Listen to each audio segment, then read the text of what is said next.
You're watching a Love Jack video. If you're like me, you're busy, and you don't have a lot of idle time where you're just sitting around thinking, what should I do now? I found that the best way to make sure life doesn't just fly by without me being able to have a moment for myself to take some time and to create is to schedule it in. Welcome to Plan Your Creative Time.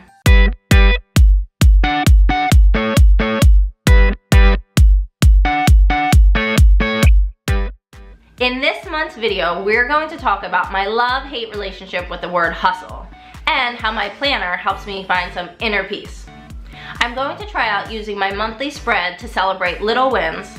Plus, I'll show you the creativity I fit into February, and this month's creative challenge is rainbows. All right, no more talking, let's get to it. All right guys, welcome to Plan Your Creative Time March. Thanks for joining me again for another month of this planner series. I want to start by talking about the word hustle. I definitely have a love-hate relationship with this word because I feel like I was born to hustle. It's what I know, it's how I function. It's why I decided to be a stay-at-home mom and then started my own business when my daughter was 3 months old. It's just a part of me. However, when I hear the word hustle, it doesn't make me feel good. It just makes me feel rushed and overworked, and I don't want to rush. I want to rest and enjoy life.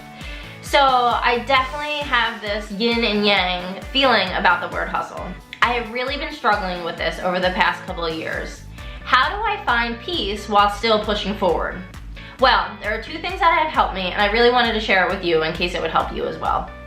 The first thing that helped me was this online course I took called Life with Intention Online. It was run by Jess Lively, who has a podcast that's awesome. It's called The Lively Show. And the whole point of the workshop was to identify and define your uppercase V values. So essentially what you're doing is looking inside and figuring out what matters to you most. You may have lots of values, but what are the ones that matter to you most? By identifying these for myself, it really helped me rethink the way I go about life and what I put value on. The second thing that helped me and continues to help me throughout my daily life is my planner. So I will link the blog post I wrote to why I love Life with Intention Online, as well as an interview I did on the Jess Lively Show, her podcast, in case you're interested in those things. For now, let's talk about my planner, since this is a planner video. So here are my tips to enjoying getting things done. That is the thing I loved about Life with Intention Online. She wasn't like, let's just find inner peace and zen and not continue to achieve goals. She was definitely pro achieving goals and making your life better and improving on things, but also at the same time making sure you're touching in with those values that mean so much to you. So, my first tip is to, 1, write down your dreams. You're never gonna achieve your dreams unless you write them down and you have a way to get there. So, take some time and just in your notebook, in your journal, in your planner, write down your dreams. Where do you want to be in 10 years? Where do you want to be in 2 years? And this is a tip I got from Rachel Hollis that I love. Write those dreams in present tense. Instead of saying, I want to have a YouTube channel, say, I have a YouTube channel. Instead of writing, I want to finish scrapbooks, you write down, I have finished 10 scrapbooks. Or whatever your goals are. I am still really working on this scrapbook challenge, so that is a goal of mine. But whatever your goals are, if you write them in present tense, it just gives you this extra kick of power and motivation to get them accomplished. These are my goals written in present tense. I am a money master.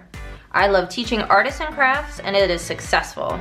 I produce consistent YouTube content, and I tell people about it. I teach online and in-person workshops. I scrapbook. The next thing to do is to break them down into smaller steps. The smaller the item, the easier it is to check it off your list. I kind of like to have one goal written on top of the page and then all the smaller steps written underneath it. I also like by writing it out and seeing all the steps, I can really see how many things I have to do, and it shows me that I am doing a lot. I love working towards a goal, but I don't like feeling rushed. That's why I don't think I like the word hustle. It has like this rushed or this never stop or keep going or never rest. It has that kind of connotation with the word. So that's why I think I don't like it. I do like being efficient though, so let's focus on that. My third tip is to be efficient with your time. Now that you know the big goal, you know what you have to do to get there. Anytime you have a little bit of extra time, make sure you're looking at that list and checking things off of it. That will help you be efficient and gradually, slowly get towards your goal.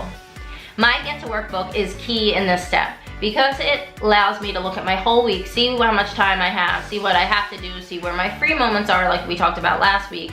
I can see where I can fit in these other things, the way I want to hustle, the thing I want to push a little bit more at. I now can see in my planner when I can get that done. By taking those things off the list and putting them into my schedule is how they actually get done.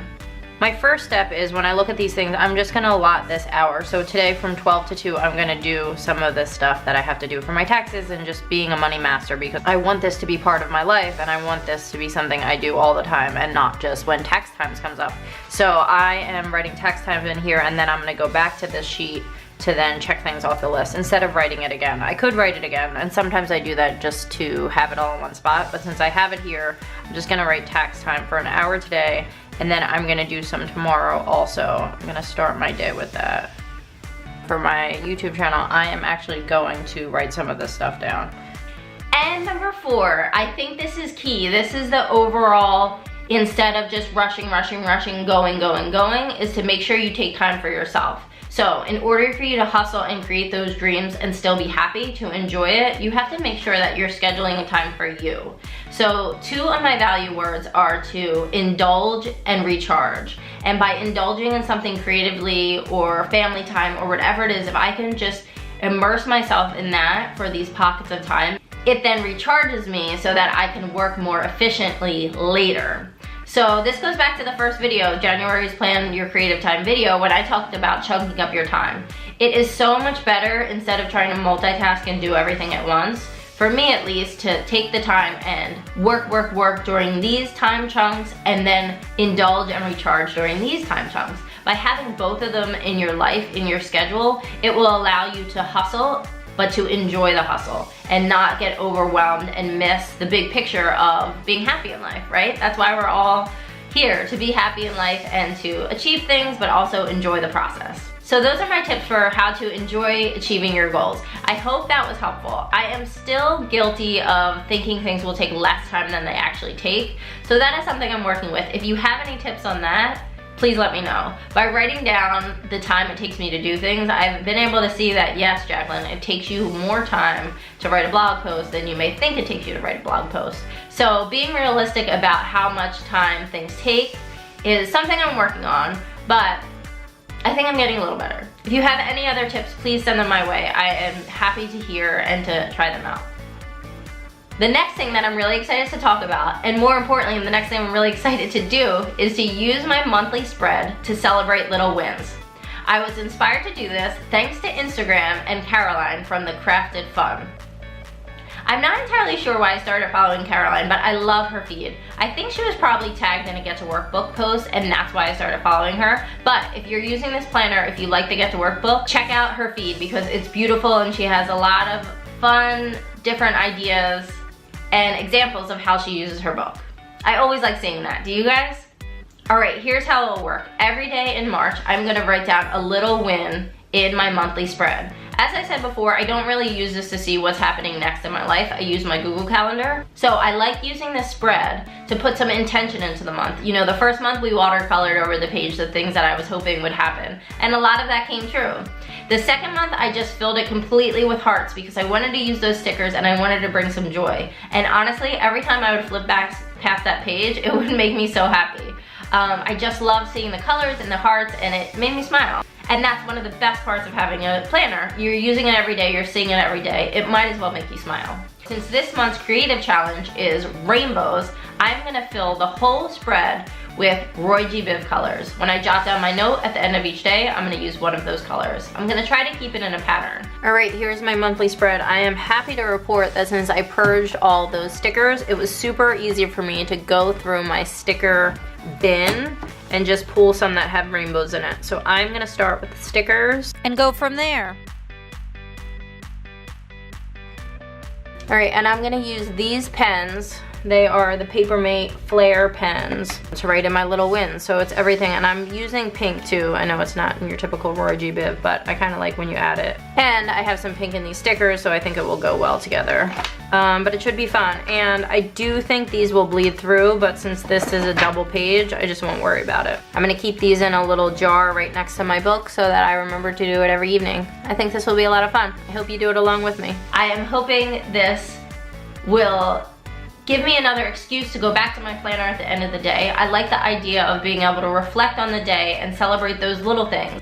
It can be anything from I got my kids to school on time, to I worked on my scrapbook a little bit, to I made dinner, or I tried a new meal, or I made a fun smoothie. Like little things throughout the day I want to write down here. Not necessarily huge things, but just little wins. I love that concept, and I love that idea of gratitude and being grateful for things that you have accomplished, even if they're small. When I saw Caroline's spread on Instagram, I thought that's awesome, so I reached out to her and I asked her 3 quick questions that I wanted to share with you. She said, "It's often the little things in our everyday life that are most precious." The first question was, what else have you used your monthly spreads for, and how did you come up with the idea of celebrating little wins? She said at first she used her monthly spreads only for appointments, but it didn't look nice and she wanted to create a page where she would go back and think, wow, that was a great month. That's how she came up with documenting little wins. My second question was, what are some examples of little wins you've celebrated? And she said, in January she started to do more fitness because she doesn't consider herself very athletic. But she also documented little pleasures like a snow day, a date with her love, and buying her first tulips of the year. And my last question was, how do you schedule your creative time in? She said every day she sits down for about 10 minutes to note new appointments and things she needs to get done. On weekends, she usually takes more time, about an hour or 2, to fill in her monthly spread and plan for the week ahead. She's a very organized person, and for her, it's important to take time to plan things because that makes her more productive. Amen to that. Caroline, thank you so much for taking the time out of your day and answering these questions for us. I can't wait to see your little wins of this month as well.